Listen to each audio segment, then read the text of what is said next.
Украинците утринава се разбудија и сфатија дека изминативе месеци воопшто не биле сон. На вистина избраа човек кој во телевизиско шоу глуми професор кој потоа станува председател.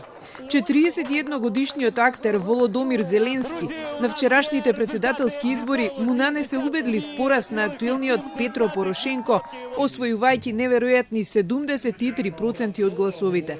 Прогласувајќи победа им порача на граѓаните дека никогаш нема да ги разочара. Бизнис тајкунот Порошенко освои само 25% и го призна поразот, но најави дека нема да се повлече од политиката.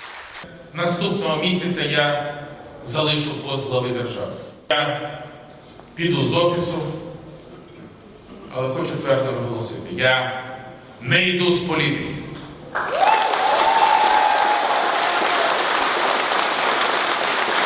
Я залишаюся в політиці, буду боротися за Україну.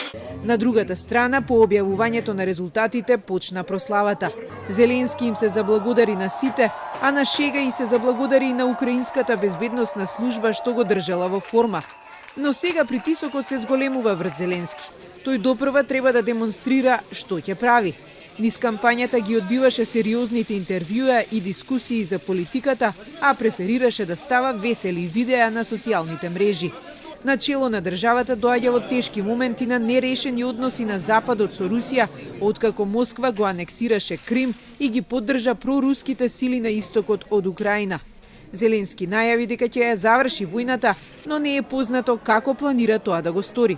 Мы будем действовать в любом случае в нормандском формате, будем продолжать Минский процесс, мы будем его перезагружать, и считаю, что там, я думаю, что у нас будут замены кадровые. Вот, в любом случае мы будем продолжать именно Минское направление и идти до конца заради того, чтобы припинити вогонь. Со победата на Зеленски, Украина влегува во неизвестни политички води поради тоа што нема никакво политичко искуство. Сепак победата е удар за 5-годишниот мандат на милиардерот Порошенко и пресуда за длабоко вкоренетата корупција во земјата, како и слабата економија. Неговите поддржувачи за време на тактичката кампања која ја водеше беа восхитени од неговата харизма и пораките за антикорупцијата. Но критичарите се скептични за кредибилитетот на Зеленски, дополнително што тој е во блиски врски со олигархот Ихор Коломиски.